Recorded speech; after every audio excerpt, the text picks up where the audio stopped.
Hi everyone, Kasia Zmokla from Digital Art Classes here. Today I will show you a very simple workflow for editing outdoor male portrait. So this is our starting point and we will be working towards this result. So let's begin.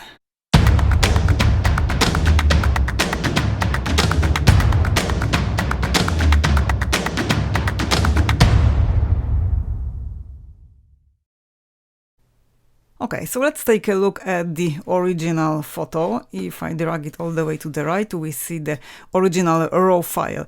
As you can see, I have taken this portrait outdoor and the model is backlit. So the sun is hitting his left cheek. And the way I have positioned the camera allowed me to create this very beautiful rim of light that is visible here over the edge of his face and here around the arm. So this part of the image is very nice. I am very happy with this unique result. However, positioning the camera against the light can cause the problem of underexposing all the areas that are in the shadow. So this is the main issue visible in this picture and we will target that with the HDR tool. So in this video I will show you a very simple workflow. We will be working with curves, we will use the HDR tool and in the end we will add a little bit of color grading. Okay, let's begin our edit. As usual, I'm going to first set the base contrast with Auto Levels tool. So let's move over to the Exposure tab and here in the levels, I'm just going to hit the second icon. So this adjusts the levels automatically and it stretches the histogram. If we just quickly check the histogram, you can see that it looks good. All the data is stretched across the whole graph. So we are maybe clipping a little bit in the shadows. If I hit the exposure warning, yes, we can see that we are clipping just a tiny bit here that is indicated in this blue highlight, and we are clipping a little bit of highlights that is indicated with this red overlay. So let's just switch off the exposure warning, and as a next step I want to lift a little bit of the shadows with the HDR tool. So now before I jump to curves, I want to set the base with the HDR tool. I'm going to apply this tool twice, but at the moment I just want to lift shadows because they are really deep and I have just flat black areas. So let's move over to the HDR tool and let's push the shadow slider towards the right hand side. So I think this will be enough at the moment. If we just want to see the preview, this is before, this is the after. We can try to recover the detail that is lost in the sky, in the bright area, by moving the highlight slider to the left. So now the image got a little bit more flat, but we will now move to luminosity adjustments with the curves tool. So let's create a new field adjustment layer and let's just rename it to curves. Okay, so now we can take our curve tool, let's just pull it out so we will be able to make it as big as possible. It is quite important because we can more precisely manipulate with this point. So let's just move over the hamburger icon and let's select the contrast RGB. So that way Capture One added automatically points on my curve that add more contrast. When it comes to colors, so this is before, this is the after, you can see that when you are manipulating with the RGB curve, colors are affected, colors get more saturated. I don't mind this in case of this picture because I have taken this image during the sunset and I want to work on enhancing those colors, and in the end I will fine-tune my color grading on a separate layer. So with the auto preset we have added contrast. I want to fine-tune this setting, so let's just push those points upwards. Let's make those bright tones a little bit more contrasty. Let's make them brighter. I will get back to the HDR tool as well, so I will again reveal the detail in the highlights. So let's just maybe lift blacks just a notch, something around here. Let's push this point to the left. So this is just a little bit of trial and error. You need to work with these points manually and see what works for your particular image, what works for the portrait you are working on. So I will go for lifting the blacks still a little bit more, and I will push these points closer to the diagonal line, so I'm not making these darker midtones still more saturated, at least not that much. Okay, so I think something like this should be a good starting point. So on this layer we have adjusted curves, we have added contrast to the image, so this is the whole image, again before and after. So let's now move over and see what we can do with the HDR tool. At this point I'm happy with the contrast, I am happy with the colors. I will of course fine-tune them, but I want to now recover detail that is lost in the shadow, and I want to make the sky a little bit darker as well and recover the color of the sky. So let's move over to the layers panel and let's add new field adjustment layer, and let's quickly rename it to HDR. Okay, so having our HDR layer created, let's see what we can do with the HDR tool. So first of all, let's manipulate with the highlight slider. Let's push it to the left, and that way I'm making the sky, particularly here in this brighter area, a little bit darker. We can put our curves back. So let's see, this is before and this is the after. So let's now target shadows. So when it comes to the shadows, we want to make them brighter. So I will push the slider in the opposite direction, comparing to the highlight, and I will go towards the right. So this helped me to recover detail in the skin tones, in the face, and when it comes to the shirt and here those dark areas in the hair area, I have to work with the black slider. So when it comes to this one, I will be pushing it again towards the right. So as you can see, with this single tool we were able to make such a big difference. We have recovered lost detail. So now if we zoom in, you can see that this created some noise in the shadow area, but I'm going to add a bit of film grain effect in the end. So I'm very happy with the result I have achieved. So everything looks good. Okay, now I want to retouch the skin a little bit. Since this is male portrait, I'm not going to be touching his face. The skin looks really great. I want to focus a little bit on these patches that are visible over his arm. This can be done super quick with the new tool that is available in Capture One 20. So I'm just going to take the healing tool. Let's just click over this tool, and now let's set its properties. Right click on the image, and it is important to have opacity and flow set to 100. Now we can adjust size of the brush with left and right square brackets. So I'm going to make it a little bit bigger and just paint over these areas that I want to heal.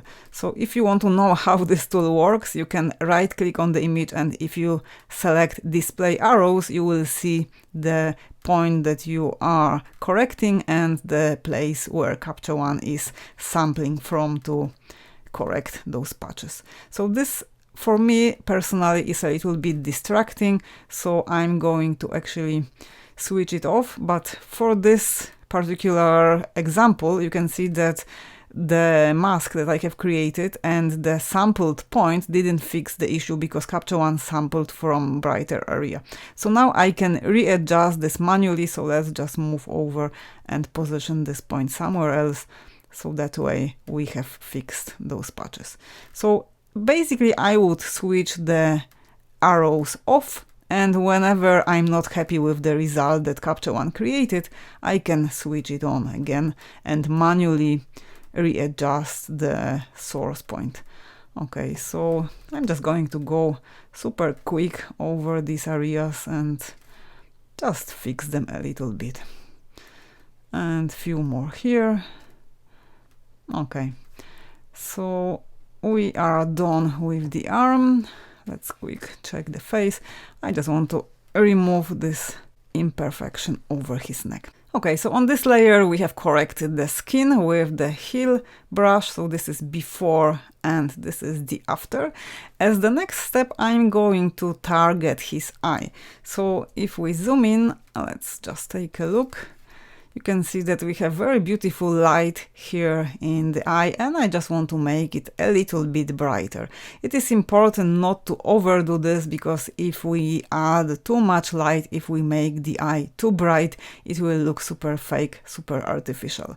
So I'm going to show you a very simple trick that you can use in Capture One when you want to enhance eyes.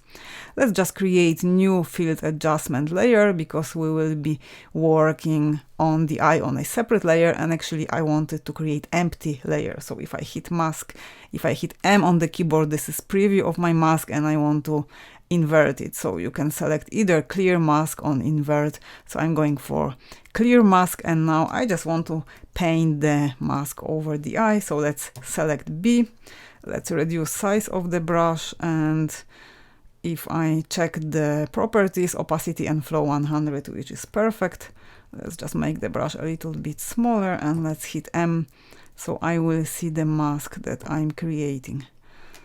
So I just want to paint over this part of the eye that can be enhanced, and I just want to add a little bit more definition to the eye. The other eye is hidden, so in case of this portrait, I will just target a single eye. It is quite important to zoom out at this point, because we don't want to overdo the eye. The eye has to look good in context of the whole image. So having the layer selected, let's just quickly rename it to eye. I'm going to use the HDR tool again, and I will push shadows towards the right, so that way I will make the eye a little bit brighter. If the eye gets too bright, and if we would like to add more contrast within the midtones, we can use clarity tool. So we can find some nice balance here, and I will go actually for punch, and if I push the slider towards the right, you will see that the eye gets a little bit darker. So I can now get back to HDR and push this one still a little bit more towards the right. However, I don't want to make the eye look fake. Let's just see. This is the before and this is the after. So I think this is enough. Let's zoom in and let's see what we have achieved. So again, this is after, this is before. Okay, if you would like to add a little bit more color to the eye, you can do this with color balance tool. So I'm just going to show you super quick. If we go to the colors panel and if we take color balance, let's go for midtone or maybe shadow. Let's check first midtone. So for example, if the eye that you are working on is quite desaturated, and if you would like to add more blue, you can go and by pushing this point add more color to the eye. So that way I am adding blue. If I go to the left, I will be adding cyan. However, in case of this picture, I think that the original color was beautiful and I don't want to enhance the color. I just wanted to show you how you can do this in Capture One in a few seconds. Okay, so having the eye enhanced, I'm super happy with the result I have achieved, and I want to move towards color grading. So as I've mentioned at the very beginning, this is going to be super simple workflow. Okay, let's create new field adjustment layer and let's just rename it to color grading. And let's see what we can do here. So first I will be working with color balance tool, and maybe I will use curves to fine-tune the colors. So when it comes to color balance tool, I want to first start with master and I want to push it towards a little bit more yellowish side. So let's just take the circle and let's push it towards those oranges. So that way I'm unifying a little bit more the sky and the skin tone. So this is before and this is the after. I have made the skin tones a little bit, I have pushed them a little bit more towards the yellow side as well. So let's now move over to the midtones, and here I will add a little bit of yellow as well, something between those nice and fresh yellowy orangey tones. So I can make the skin tones darker. Let's check. So with the first slider you are controlling saturation, so if I move all the way up I will be adding plenty of yellow to the midtones. So this is way too much. Let's just go for something around here, but with the right slider you can control in a nice way luminosity levels within the selected luminosity range. So I'm in the midtones. If I push it upwards, I will be making the midtones brighter. If I go downwards, I will be making them darker, and this might look quite nice. However, I think no, I will leave it as it was because I like the contrast that is visible here over the cheekbone. So if I would darken, this will basically flatten the effect. Maybe I can darken a notch, but not much.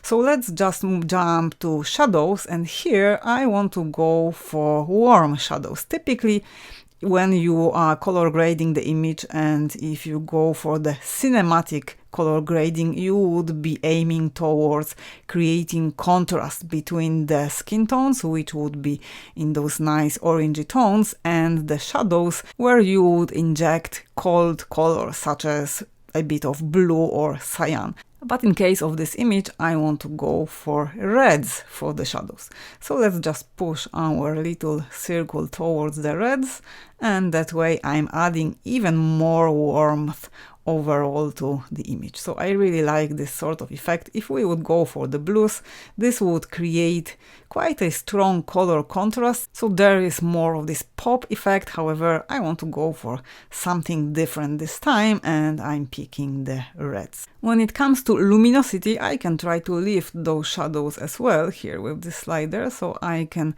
enhance this matte effect. This is too much. Something around here. Let's jump over to the highlights, and let's add now a little bit of color contrast. Let's try. So I will go for cyans. So let's go for a little bit of color for the highlights. Okay, so this is the color grading I have created with color balance tool. But now I want to show you that you can add to the mix curves. So first of all, I want to create color contrast between the sky and the model. So I want to add more blues into the highlights in this image. Let's now move over and pick our curve tool. So let's just take it from here, and let's see what can be done in terms of color grading with the curves. So let's jump straight to the blue curve, and as I've mentioned, I want to add blue color to the brightest highlights and to the bright midtones. So all I need to do is to just create a control point in the midtones and in the highlights area, so which is the right hand side part of the graph. So I have added control point, and if I will be pushing this control point upwards, I will be adding blue towards the bright tones in the image. I want to create another control point that will block adding blue to the shadows. So I will add another one, and I will anchor it somewhere around here. Let's just see. I don't want to inject blue into the skin tones, and I don't want to inject any blue to the shadows. So something like this looks good. Let's just push this one a little bit further upwards. Okay, let's try to add a bit of cyan to the mix. So I'm going to go to the red channel, and since cyan opposes red on the color wheel, you can check it here. So we have reds here, cyans here. By adding control point and pulling it downwards, I will be adding cyans. So something like this. And here I want to limit adding cyans to the shadows. So let's create another control point, and similarly as in the blue channel, I want to anchor it somewhere around here. So you can see how strongly this affects the skin tones. Okay, so I will go for somewhere around here. So right now I want to revisit my curve. So let's make this one a little bit bigger, and let's select curves. So here on this layer, we were manipulating with the RGB curve to set the luminosity levels. So I feel that we can lift a little bit of those brighter tones to create a little bit more of contrast. So let's just push this point a little bit higher up. Let's touch this one as well, just to make this image a little bit brighter. Okay, something like this. And let's see if we touch this one. So that way we are lifting the blacks And let's see if we manipulate with this point. So as you can see, I'm working in a non-destructive way. I can at any point get back to the adjustments that I have created at the very beginning of the edit, and I can fine-tune them to my liking. So this is really great. You are still working with a raw file. We haven't exported the image outside of Capture One, so we can perform all these complex adjustments in a few minutes, and we are not losing quality at all. Okay, let's maybe push this point a little bit lower, because the skin tones are a little bit too saturated to my liking, so we can just control it with the curve. Okay, let's jump back to the color grading layer and let's take a look at the color balance tool. So I feel that the skin tones are too saturated, and I don't want to just desaturate the image in general. I want to take a look at the adjustments that I performed. So color grading, the color balance tool, and if we move over to midtones, let's just maybe add a little bit less of the oranges to the image. And let's go for the master, and let's see if we completely take this value out. So let's see before and after. Okay, so we can see that this doesn't affect the midtones that much, so let's just jump back to our curves. So let's try to add a little bit of cyans to make those skin tones a little bit cooler. So if I push it downwards, I will be cooling down the midtones. Okay, something like this. And let's add a little bit more here to the highlights. Okay, let's zoom out. Okay, let's try to desaturate the overall colors in the image with the color editor, and I will use the basic one. So let's just go for saturation, and let's just pull this slider towards the left. So we will just add a little bit more of silverish look to the image. So something like this, I think it works perfectly. So this is before and this is the after. These changes are very, very subtle. However, I feel it is important to desaturate the image a little bit. Okay, so with this very simple operation on the basic color editor, we have made the saturation a little bit lower, which works better in my opinion. So as the very last step, I'm going to add a little bit of clarity to the image. Right now we are looking at the photo at 100%. If I zoom in, I'm on the Retina display, so I should be looking at 200% when I'm setting sharpening, when I'm working on the film grain. So let's add the very last adjustment layer, new field adjustment layer, and let's rename it to clarity. So here on this layer, we will add a bit of clarity. Let's jump to the exposure tab, and the clarity is positioned here. So I will stick to natural method. If I would go for punch, this would enhance colors. And I already decided that colors in the image are going a bit too crazy to my liking, a little bit too saturated. So I don't want to saturate them more. And with the natural clarity method, you can work on clarity, you can add structure to your image without affecting colors. So when it comes to clarity, I will go for a bit lower value for clarity, but I want to enhance a little bit more of texture. So I want to see the hair and a little bit more of the texture of the t-shirt, of the hair.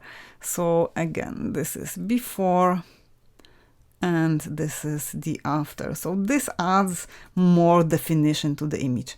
We can make the image a little bit sharper. So before I have mentioned that we added a bit of noise here when we were lifting the blacks. So let's jump to the detail tab, and here we can try to control this. So first of all, you can see as well that we have this single dead pixel. This can be very quickly fixed with this noise reduction tool, and here you have single pixel. So first we can push luminance slider, so this already takes care of the noise in the shadows. And now to fix the dead pixel, we need to be in fact on the background layer. So let's select this one. And now we can just increase the value and the dead pixel is gone. So we've been able to fix it. Let's just take a look here. So I have added a bit of sharpening. And this can create this sort of halo, this artifact that is visible here along the arm. So this can be fixed as well with the halo suppression slider. So if I push it to the right, you can see that this is softening the artifact, and I will add a little bit of sharpening overall to the image. Okay, so the value may be around 200, 212 works well. So let's just zoom out. And as the very last step, we will add a little bit of film grain simulation just to make this image look a little bit less digital, to add this nice final touch.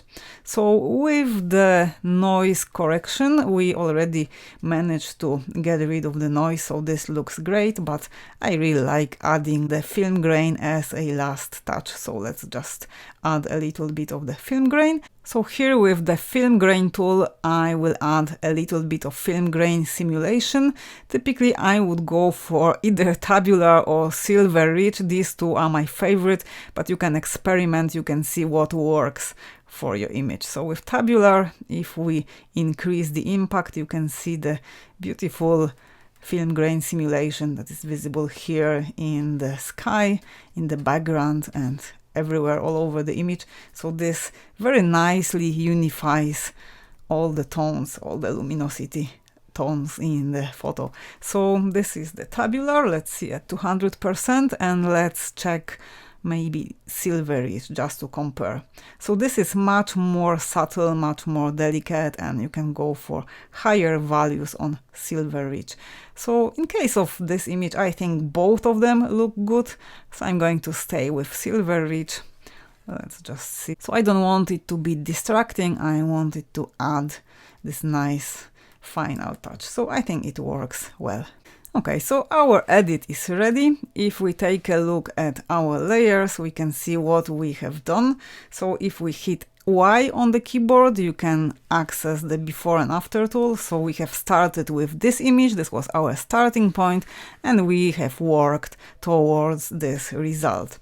So if I just check all the layers, you can see that on the background layer we have applied the auto levels, then we've been working with curves. I have added contrast to the image with the RGB curve. Next, we've been recovering highlight and detail with the HDR tool. So this is very important step if you have under or overexposed image. Next, we've been working a little bit of these areas of these patches that were visible along the arm.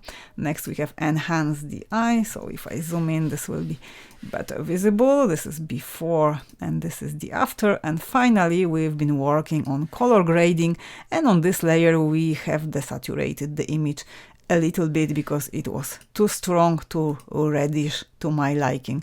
And as the very last step, we have added a touch of film grain. The film grain is added in fact to the background layer, so it doesn't matter on which layer you will add, because the same as vignette or the same as the black and white tool, you cannot work with them on layers. In Capture One, this will be always added to your background layer. Okay, so this is the final result. This is edited image.